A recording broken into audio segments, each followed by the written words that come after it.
Hi dear students, मैं हिमांशु श्रीवास्तव स्वागत करता हूं सबसे प्यारे दोस्तों का अपने YouTube channel GK with Himanshu पे। आइए दोस्तों, आज हम लोग स्टार्ट करने वाले हैं। ब्लड को पढ़ेंगे कि ब्लड क्या है, इसकी सारी डिटेल्स को पढ़ेंगे कि ब्लड में कितने प्रकार होते हैं, ब्लड की क्या क्वालिटी है। दोस्तों ये वीडियो देखने के बाद आपका जो ब्लड से रिलेटेड जो टॉपिक्स है ये क्लियर हो जाएंगे। आपको दोबारा ब्लड नहीं पढ़ना पड़ेगा, यानी कि रुधिर के बारे में आपको बार बार नहीं पढ़ना पड़ेगा, बस ये आपको एक ही वीडियो देखना दोस्तों। आइए स्टार्ट करते हैं। सबसे पहले देखेंगे हम लोग कि ब्लड यानी कि रुधिर एक प्रकार का तरल संयोजी ऊतक है जिसे हम फ्लूइड कनेक्टिव टिश्यू बोलते हैं दोस्तों। फ्लूइड कनेक्टिव टिश्यू बोलते हैं या फिर इसे हम तरल संयोजी ऊतक। सीधा सीधा सवाल पूछा जाता है कि बताइए ब्लड एक प्रकार का क्या है, तो ब्लड एक प्रकार का तरल संयोजी ऊतक है। ठीक है। रुधिर की उत्पत्ति मेसोडर्म में होती है, यह भी ध्यान रखिएगा। रुधिर का रंग लाल होता है क्योंकि इसमें क्या पाया जाता है दोस्तों, हीमोग्लोबिन पाया जाता है। हीमोग्लोबिन नामक वर्णक पाया जाता है, इसलिए रुधिर का रंग क्या होता है, लाल होता है। ठीक है। ब्लड का रंग धमनी में देखिए, यहाँ पे जो ब्लड का रंग होता है ये दो प्रकार से होता है, यानी कि धमनी में कुछ अलग होगा और सिरा में कुछ अलग होगा। ये देखते हैं, धमनी यानी कि आर्टरी में क्या होगा, हल्का लाल होता है, और जो आपका सिरा है यानी कि वेन है, इसमें क्या होता है दोस्तों, गाढ़ा लाल होता है। ठीक है ना, गाढ़ा लाल होता है दोस्तों, क्योंकि आप जानते हैं कि धमनी में क्या होता है, शुद्ध रुधिर बहता है।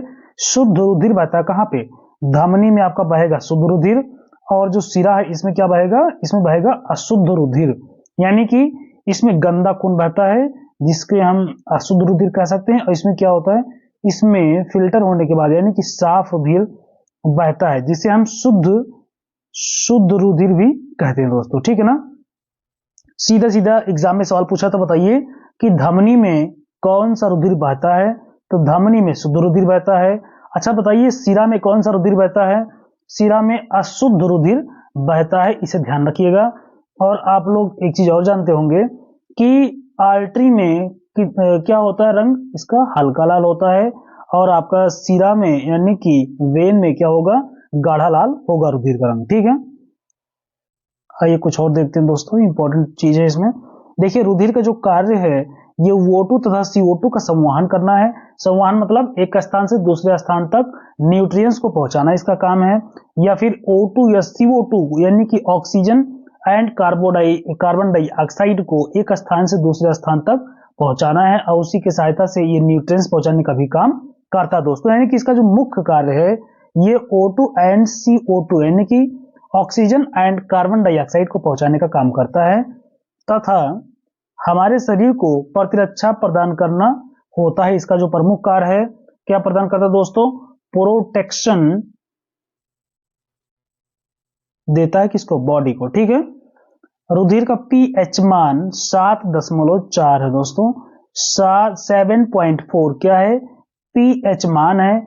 इससे क्या होता है, पीएच मान आपका 7.4 है तो रुधिर क्या होगा, हल्का क्षारीय होता है दोस्तों। अगर 7 से नीचे होता तो अम्लीय होता, 7 से थोड़ा सा ऊपर है तो क्या है दोस्तों, ये क्षारीय है। ठीक है। रुधिर का स्वाद नमकीन होता है तथा यह जल से भारी होता है दोस्तों। अगर जल, एक गिलास जल में अगर रुधिर को डाल दिया जाए तो रुधिर आपका गिलास में सबसे नीचे जाके बैठ जाएगा। यदि आप एक कांच के गिलास में यानी कि शीशे के गिलास में पानी भरा हुआ है और उसमें ब्लड को डालते हैं तो ब्लड आपका कहां जाएगा, बिल्कुल नीचे जाके बैठ जाएगा, क्योंकि क्या होता है, ये जल से भारी होता है। ठीक है। रुधिर एक स्वस्थ मनुष्य में 5 से 6 लीटर पाया जाता है, यानी कि 5 से 6 लीटर ब्लड जो है पाया जाता है किसमें, एक स्वस्थ मनुष्य में। ठीक है। रुधिर का 55% भाग, ये बहुत इंपॉर्टेंट ध्यान रखिएगा, तरल यानी कि फ्लूइड है, तो जिसमें प्लाज्मा, जिसे प्लाज्मा कहते हैं, तथा रुधिर का 45% भाग ठोस है जिसे रुधिर कणिकाएं या ब्लड कार्पोसेल्स कहते हैं दोस्तों। ब्लड कार्पोसेल्स बोलते हैं, आप लोग इसे ध्यान रखिएगा। ठीक है, ब्लड कार्पोसेल्स बोलते हैं। ठीक है। आइए आगे बढ़ते हैं। ब्लड कंपोजिशन के बारे में हम लोग पढ़ेंगे कि ब्लड कंपोजिशन क्या है, ब्लड कंपोजिशन में कौन कौन से ब्लड आते हैं, इसमें हम लोग ध्यान देंगे। यहाँ पे रुधिर का संघटक, देखिए हिंदी में रुधिर का संघटक कहते हैं। आइए देखते हैं क्या क्या इसमें। देखिए प्लाज्मा जो है आपका ये 55%, जैसे आपका रुधिर जो है ये 100% है, तो इसमें 55% प्लाज्मा और इधर क्या होगा, ब्लड कार्पोसेल्स होगा दोस्तों, ठीक है ना। ब्लड कार्पोसेल्स, इधर ब्लड कार्पोसेल्स होगा, 55% में क्या होगा, और आपका प्लाज्मा होगा, और कार्पोसेल्स जो होगा ये कितने में होगा, 45% होगा। तो देखिए 55% भाग जो आपका है, इसको ध्यान रखेंगे, 55% भाग प्लाज्मा है और 45% भाग क्या है, रुधिर कणिकाएं, यानी कि ब्लड कार्पोसेल्स, ठीक है।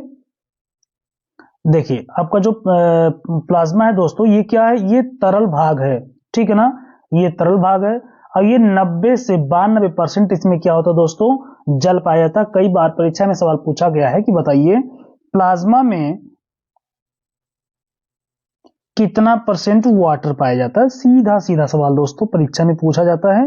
तो आप बताइए कि प्लाज्मा में 90 से 92% वाटर पाया जाता है। कभी कभी परीक्षा में 93-94 दे देता है, लेकिन जो सामान्य माना गया है वो 90 से 92% वाटर पाया जाता है। इसलिए लोग दोस्तों, सभी लोग कहते हैं कि पानी का सेवन आप ज्यादा से ज्यादा करें, ठीक है ना, जो कि आपका ब्लड प्यूरिफाई होता रहे, क्योंकि ये प्लाज्मा आपका 55% है, जो कि इसमें जल जो है ये 90 से 92% होता है।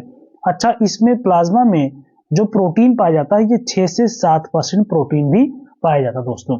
आइए 45% भाग वाले को देखते हैं हम लोग, क्या है 45% भाग रुधिर कणिकाएं, जिसे ठोस भाग कहते हैं। 45% भाग रुधिर कणिकाएं पाई जाती हैं दोस्तों, ठीक है। देखें इसमें 45% भाग में क्या है दोस्तों, नंबर पहला है आरबीसी। आरबीसी का दूसरा नाम क्या है, एरिथ्रोसाइट्स। बहुत बार एग्जाम में पूछा गया कि बताइए एरिथ्रोसाइट्स का जो जीवन काल है वो कितना दिन है, तो अधिकतर बच्चे समझ ही नहीं पाते हैं कि एरिथ्रोसाइट्स का दूसरा नाम क्या है। तो एरिथ्रोसाइट्स का दूसरा नाम क्या है, आरबीसी है, यानी कि आरबीसी का जो दूसरा नाम है वो एरिथ्रोसाइट्स है। इसको ध्यान रखिएगा, बहुत सारे लोग इसमें कंफ्यूज हो जाते हैं। दूसरा क्या है, डब्ल्यूबीसी है। तो डब्ल्यूबीसी का जो सेकंड नेम हो क्या है, ये ल्यूकोसाइट्स है दोस्तों। क्या है, ल्यूकोसाइट्स। ऐसे डायरेक्ट पूछा था, बताइए ल्यूकोसाइट्स शरीर में क्या काम करता है, तो बहुत सारे बच्चे जान ही नहीं पाते कि ल्यूकोसाइट्स नाम किसका है, या क्वेश्चन पूछ लेगा ऑप्शन दे देगा ल्यूकोसाइट्स, तो आप समझ नहीं पाते हैं। ल्यूकोसाइट्स को ही हम लोग क्या कहते हैं, डब्ल्यूबीसी कहते हैं दोस्तों। बाकी आपका तीसरा क्या है इसमें, थ्रम्बोसाइट्स, यानी कि ब्लड प्लेटलेट्स। ब्लड प्लेटलेट्स को हम लोग क्या कहते हैं, थ्रम्बोसाइट्स बोलते हैं दोस्तों। क्या बोलते हैं, थ्रम्बोसाइट्स बोलते हैं, ठीक है। तो यानी कि आपका जो 45% भाग जो रुधिर कणिकाएं वाली हैं, ये जो ठोस भाग है ये 3 प्रकार के हैं। कौन कौन से, आरबीसी, डब्ल्यूबीसी और ब्लड प्लेटलेट्स, यानी कि एरिथ्रोसाइट, ल्यूकोसाइट एंड थ्रम्बोसाइट्स, ठीक है दोस्तों, इसे आप लोग ध्यान रखिएगा। आइए दोस्तों कुछ आगे चर्चा करते हैं हम लोग।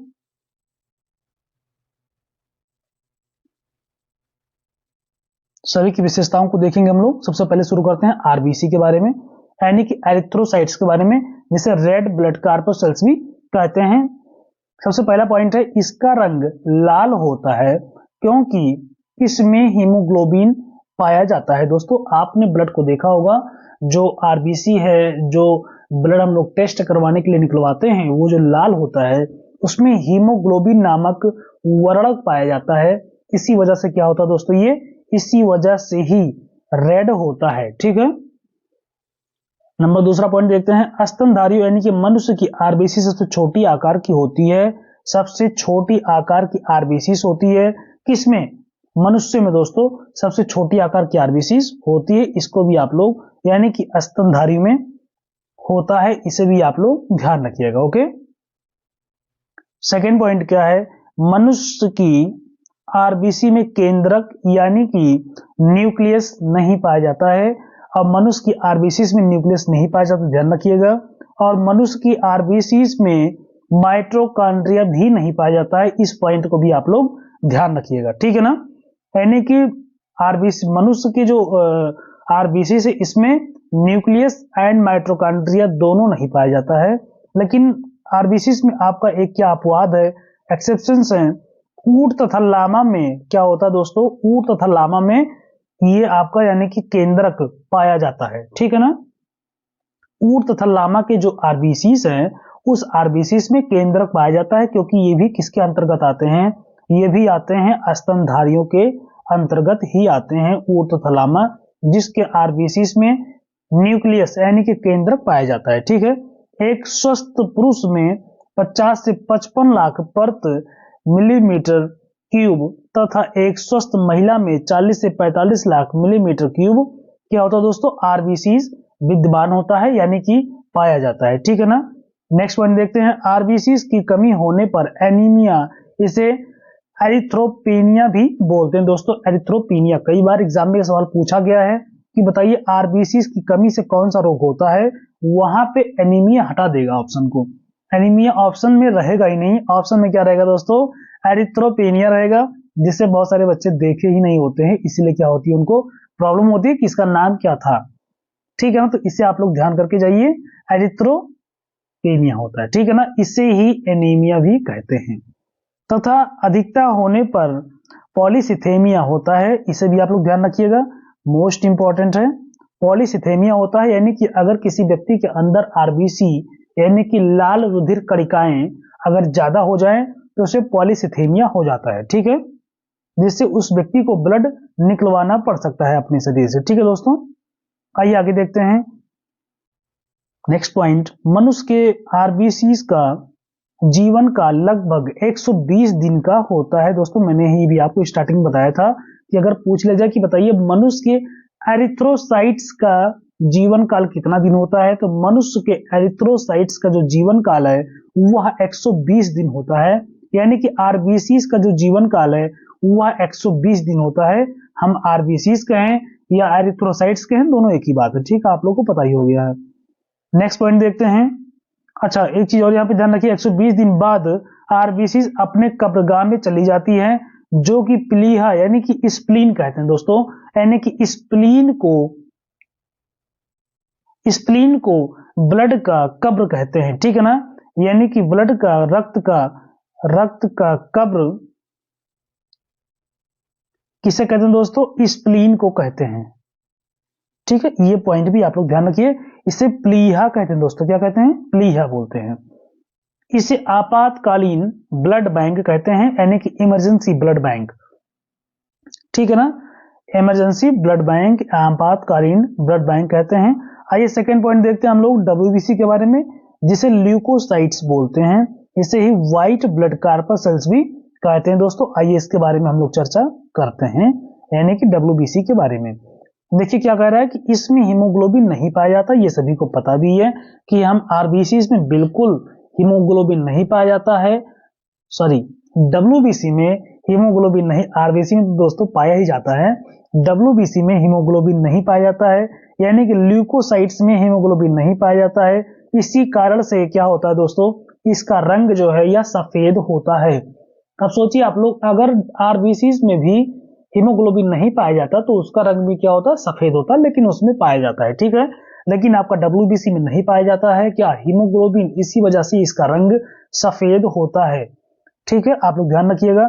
इसका प्रमुख कार्य जो है हमारे शरीर को एलर्जी, इन्फेक्शंस तथा रोगों से सुरक्षा प्रदान करना होता है। किसका काम है ये काम है डब्ल्यूबीसीज यानी कि ल्यूकोसाइट्स का, जिसे हम व्हाइट ब्लड कार्पसेल्स यानी कि श्वेत रुधिर कणिकाओं का कार्य है रोगों से सुरक्षा प्रदान करना। ठीक है दोस्तों, यानी कि एलर्जी से दूर रखना, इन्फेक्शन से दूर रखना, शरीर को सुरक्षा प्रदान करना, शरीर में रोग प्रतिरोधक क्षमता को बढ़ाना, किसका काम है, डब्ल्यूबीसी का वर्क है दोस्तों। ठीक है, अच्छा इनकी संख्या को देखेंगे, ये 6000 से और 10,000 प्रति मिलीमीटर क्यूब होती है दोस्तों। ठीक है, आरबीसी का जो जीवन काल है ये 12 से 13 दिन होता है। आप लोग सॉरी डब्ल्यूबीसी का बार बार आरबीसी याद आ रहा है, जबकि आरबीसी का जो जीवन काल है वो कितना है दोस्तों, 120 दिन का है। लेकिन आपका जो डब्ल्यूबीसी है, डब्ल्यूबीसी का जो जीवन काल है ये क्या दोस्तों, ये 12 से 13 दिन, या कभी कभी एग्जाम में पूछा जाता है 2 सप्ताह भी पूछ लेता है तो उसे भी सही माना जाता है दोस्तों। ठीक है ना, 12 से 13 दिन या कभी कभी 2 वीक्स यानी कि 2 सप्ताह भी पूछ लेता है। ऑप्शन में अगर कोई नहीं में 2, 12, 13, 14 नहीं मिलेगा तो 2 सप्ताह अगर है तो वहां पे आप लगा सकते हैं, ठीक है। यानी कि WBC का जीवन काल 12 से 13 दिन होता है दोस्तों, ठीक है ना। WBC का और RBC का 120 दिन होता है। आइए आगे बढ़ते हैं। नेक्स्ट आपका जो आखिरी है वो ब्लड प्लेटलेट्स है। इसे हम थ्रोम्बोसाइट्स बोलते हैं दोस्तों। क्या बोलते हैं? थ्रोम्बोसाइट्स बोलते हैं। किसे? ब्लड प्लेटलेट्स को हम लोग थ्रोम्बोसाइट्स बोलते हैं। इससे आप लोग ध्यान रखिएगा, ठीक है ना। थ्रोम्बोसाइट्स बोलते हैं। कई बार ये नाम भी दिया जा सकता है कि बताइए थ्रोम्बोसाइट्स किसका उपनाम है या किसका सेकंड नेम है। तो थ्रोम्बोसाइट ब्लड प्लेटलेट्स का सेकंड नेम है दोस्तों, ठीक है। देखिए इसका प्रमुख कार्य जो है रुधिर का थक्का बनाना होता है। किसका? ब्लड प्लेटलेट्स का काम क्या होता है? रुधिर का थक्का बनाना होता है। इसका जो जीवन काल होता है दोस्तों वह 8 दिन का होता है। कितने दिन का होता है? 8 दिन का होता है। अच्छा बताइए WBC का जीवन काल? WBC का जीवन काल 12 से 13 दिन। अच्छा RBC का जीवन काल? RBC का जीवन काल 120 दिन, ठीक है ना। 120 दिन RBC का हो गया। अच्छा बताइए ब्लड प्लेटलेट्स का जो जीवन काल वो कितना दिन है? ये 8 दिन होता है, ठीक है। अतः इनकी संख्या 2 से 3 लाख प्रति मिलीमीटर क्यूब होता है दोस्तों, ठीक है। इन सारे पॉइंट्स को आप लोग ध्यान रखिएगा। एक चीज और ध्यान रखिए कि ब्लड प्लेटलेट्स में ऐसा क्या होता है, इसमें जिसका जो नाम है थ्रोम्बोसाइट्स, ये जानते हैं कि थ्रोम्बो का मतलब क्या होता है? थ्रोम्बो का मतलब होता है, जैसे मान लिया थ्रोम्बो का मतलब ही होता है क्या? थक्का बनाना, ठीक है ना। थ्रोम्बो का मतलब ही है थक्का बनाना। इसे भी आप लोग ध्यान रखिएगा, ठीक है। और इसमें जो आपका इसमें प्रोटीन भी पाया जाता है। किसमें? ब्लड प्लेटलेट्स में, यानी कि थ्रोम्बोसाइट में थ्रोम्बोप्लास्टिन प्रोटीन आपका पाया जाता है। कौन सी प्रोटीन पाई जाती है? थ्रोम्बोप्लास्टिन प्रोटीन पाई जाती है, जो रुधिर का थक्का बनाने में क्या करती दोस्तों?